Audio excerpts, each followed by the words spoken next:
wanna pop a bottle off of your chain swinging, clang clang, and it costs a lot. Bitch, I'm always at the guala, yeah, and you are not badass beat. Keep on going till you hit the spot. Whoa.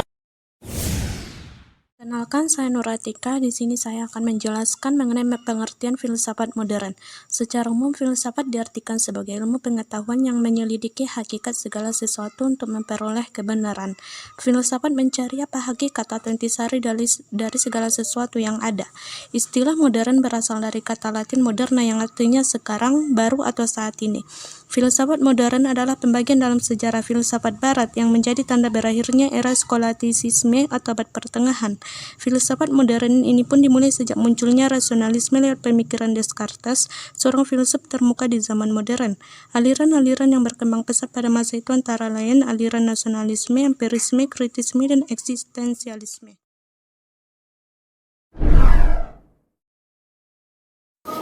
Perkenalkan, nama saya Rizky Toila.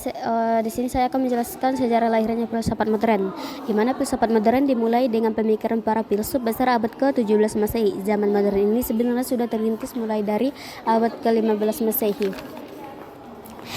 Pada zaman modern ini ditandai dengan berbagai penemuan dalam bidang ilmiah. Perkembangan ilmu pengetahuan pada zaman modern sudah dirintis sejak zaman Renaissance. Adapun tokoh-tokohnya diantaranya satu René Descartes, 2 Isaac Newton, dan 3 Charles Darwin, dan yang terakhir J.J. Thomson. Perkenalkan, nama saya Nur Azizah. Di sini saya akan membahas mengenai tokoh-tokoh filsafat modern dan pemikirannya.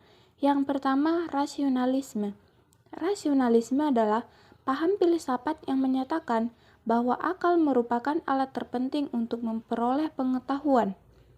Rasionalisme mengajarkan bahwa pengetahuan diperoleh dengan cara berpikir.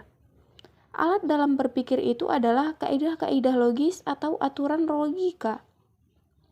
A. Descartes, mulai dari 1956 sampai 1650. Ia merupakan filsuf yang paling terkenal yang disebut sebagai pelopor bapak filsuf modern. Ia berpendapat bahwa sumber pengetahuan yang dapat dipercaya adalah akal yang memenuhi syarat yang ditentukan atau yang dituntut oleh semua ilmu pengetahuan. Ilmiah dengan akal dapat diperoleh kebenaran-kebenaran dengan metode deduktif. B. Spinoza, mulai dari 1637 sampai 1677. Orang-orang yang tidak setuju dengan ajaran Spinoza ini yaitu para kaum Yahudi. Pemikiran ini banyak dipengaruhi oleh pemikiran Descartes.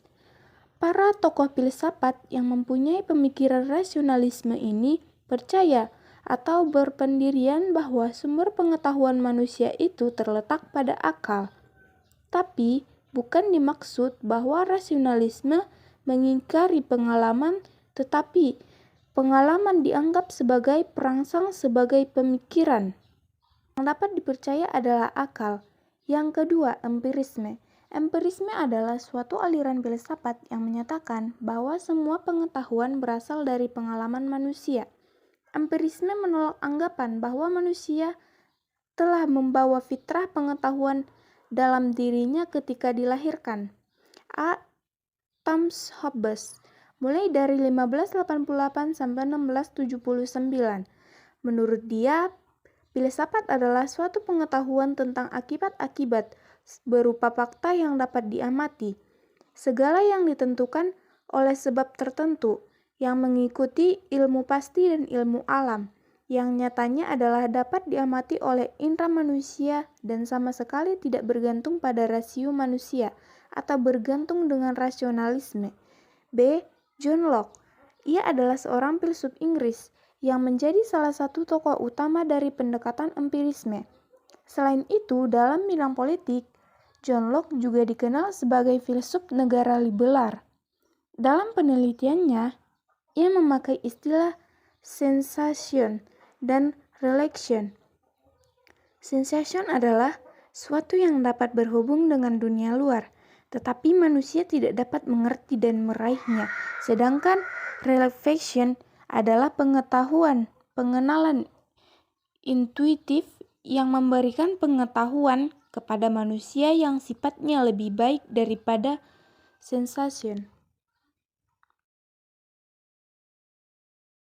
Perkenalkan, nama saya Trial Hamadani. Di sini saya akan menjelaskan tentang idealisme, kritisme, dan positivisme. Idealisme adalah suatu aliran yang mengajarkan bahwa hakikat dunia fisik hanya dapat dipahami dalam kaitan dengan jiwa dan roh. Hegel berpendapat bahwa objek pengetahuan yang sebenarnya adalah ide, bahwa ide-ide ada sebelum keberadaan sesuatu yang lain, bahwa ide-ide merupakan dasar dari keadaan sesuatu. Yang selanjutnya, kritisme.